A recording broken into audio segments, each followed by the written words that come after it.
G1 Climax Day 6 review here, Day 3 of Block B. Was very excited to see how this show was. I mean, every match I was pretty much excited to see, and it fucking delivered. Let's start with the opener. Kota Ibushi vs. Toru Yano. Yano with some quick covers to start the match off. Hurricane Rana from Ibushi followed up with a springboard to the outside. Ibushi does one of the craziest dives I've ever seen from the top rope. That was fucking nuts. Yano and Ibushi both fight for a turnbuckle pad. Yano gets the pad and hits Ibushi with it. Yano gets the tape and tapes Ibushi's arms together, which then Ibushi finishes the match with his arms taped together. Ibushi does a drop kick followed by a combination ending with a moonsault. That was really cool to see that the combinations of stuff and using the tape gimmick. Yano takes out the ref while Ibushi tries something. Yano gets a roll up on Ibushi, and he gets the win. Yano gets his first win of the tournament now. Toru Yano with 2 points. I really enjoyed that. I love that so much. I need Ibushi to wrestle with his arms taped up again in the future. It's very much like Darby Allin does that type of shit with he does handcuff spots where he just kind of uses his legs and stuff. But that was but the way Ibushi does it's way more impressive when he does the combinations and stuff because he could still use his legs very, very well because obviously he'll kick the shit out of you. It's different than just the Darby Allin way of doing things where he just kind of does like crazy ass topes and crazy ass springboards.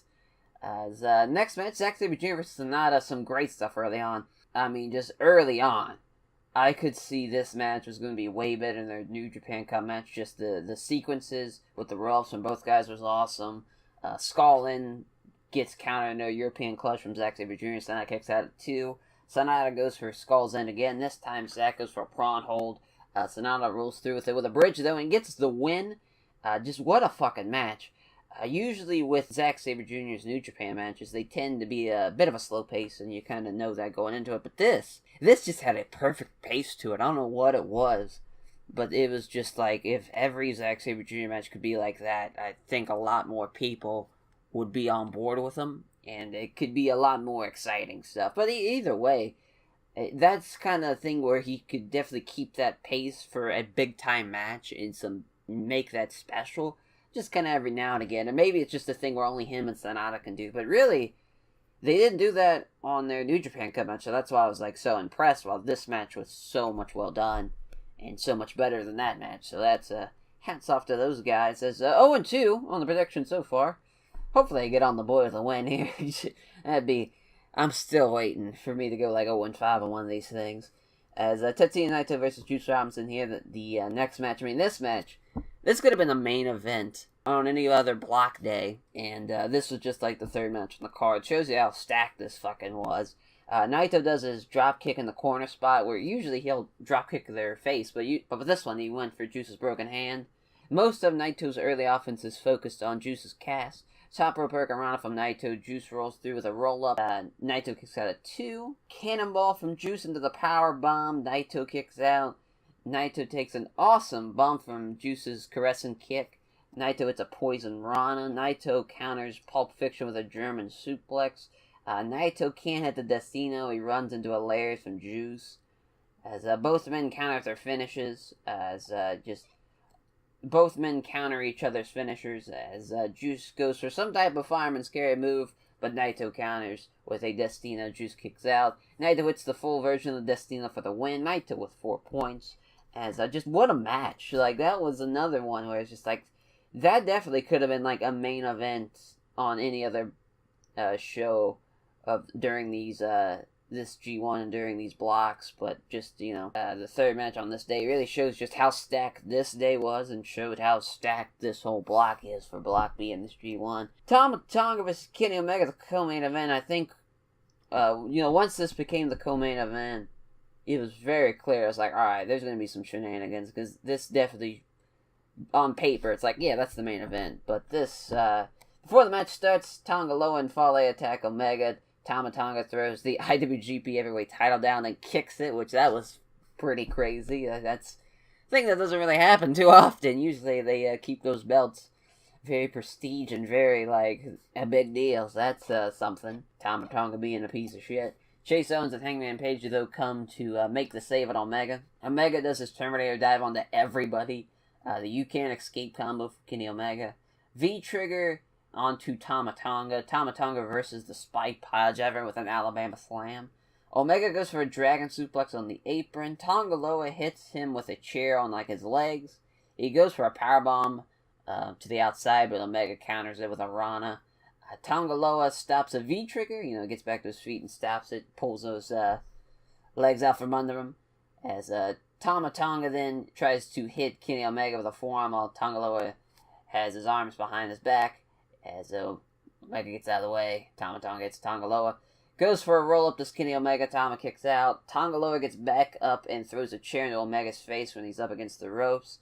Tama does a roll-up this time, Kenny kicks out. Both guys go for their finishers, and both guys are stopping them. Kenny Omega goes for Hurricane Rana, and Tama Tonga counters. He's looking for a Style Splash. That was a huge moment. Crowd popped huge. As looking to do it onto a chair, Red Shoes kicks the chair out of the ring. Tama throws Omega down. It gets in Red Shoes' face. They get into a shoving match. Tama just hits a gun stun on Red Shoes. DQs the match, giving Omega the win. Tonga looks to hit Kenny with a gun stun with a chair wrapped around his head. That was a cool little spot, a little Pillmanizing spot. I can always get behind that. But Bushi, Chase Owens, and Hangman Page run him off. Yeah, that's just, you figured it was going to be a DQ finish when they became the co-main. This was very much the thing with these Tama Tonga matches and these Fale matches, they're very much like a American 90s overbooked. There's a bunch of interference. There's a bunch of, if you like that style and you kind of like those types of matches, this was fine. This is just kind of whatever you're feeling like. If you don't really care about the story and you're just kind of you probably didn't care for it too much. But I still, I enjoyed it. As the main event, Tomohiro Ishii versus Hiroki Goto, my match of the night. I fucking love this. I love this whole card. It's hard to really pick a match of the night. Really, even the opener, 1 through 5, this could have been a match of the night. It really just depends on what your preference is. As this was just fucking awesome. Shoulder block colliding spots to start this off. Both men trade forearm shots. Goto chops the shit out of Ishii. Ishii tells him to bring it on. Gives him a chop.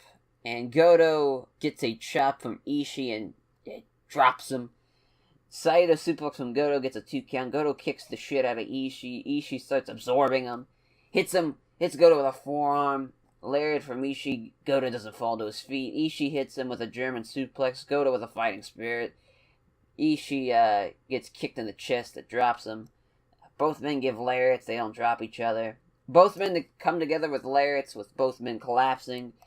Cork and Hall, all fucking show. They got one more show, but man, Cork and Hall, God bless them. This was perfect. This was a perfect show for them to have because every block match was awesome for their certain style, and the crowd gave a shit about every single match. That's props to them. Uragoshi from Goto.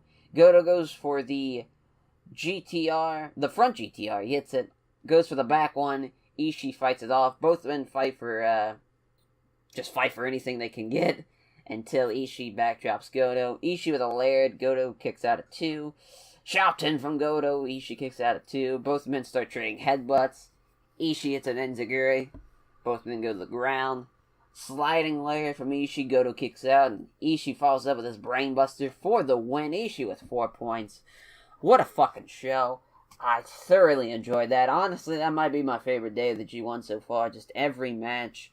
The variety of it. The opener being that fun little comedy match with Yano, but then seeing the cool sequences of Kota Ibushi finishing the match with his hands taped together. The pure wrestling match between Sonata and Zack Sabre Jr. A lot of cool stuff from that match. And then you have your pretty much typical New Japan heavyweight match with Naito and Juice, who had a very good psychology-driven match. Naito focusing a lot of his offense on the cast, and Juice kind of firing back. A simple story to follow. Then you have a North American style, late 90s Attitude Era match with Tama Tonga and Kenny Omega. Then you have a never open weight match with Ishii and Goto just beating the shit out of each other. This card had everything as far as variety, and that's really great for a G1. for a tour show, because obviously with a 19-day tour, a lot of times the shows are going to run together because they kind of blend together. There's nothing that sets them apart. But here you had every match was different with each different style, and it really was great to just watch the show. You were just emotionally invested in every match. You just kind of was expecting something different and new. So that helps a lot too, especially it's still pretty early in the tournament. We're in day 6, but once we get into like the double digits, then it's going to start to being like, whew, gotta start powering through stuff. But once, it just depends on how you are as a fan. I'm sure there's people who are not watching this every day live, like I am, or even every day type of thing. They maybe are behind, because obviously, with a lot of the Gaijin fans, you got to stay up every night, or pretty much staying up or waking up early to see shows or stuff like that. That can be very hard and tedious. It just depends on how much dedication you want and how much you don't want to be spoiled too. That's another thing that sucks, is a lot of people get spoiled on these shows. So that's just kind of a thing. Just gotta keep on keeping on if you're watching. Either, if you're watching live, you'll be fine, but if you're getting caught behind, you're getting stuck behind these shows and you're trying to catch up, just kind of keep away from Twitter and keep away from YouTube. Just kind of black yourself out until you get caught up. It's going to be hard, but you'll get through it. You'll get through it. Don't worry about it, as that will do it for this review of the G1 Climax Day 6 show. We'll catch you guys tomorrow for Day 7. Hope to see you there. Take care, everyone.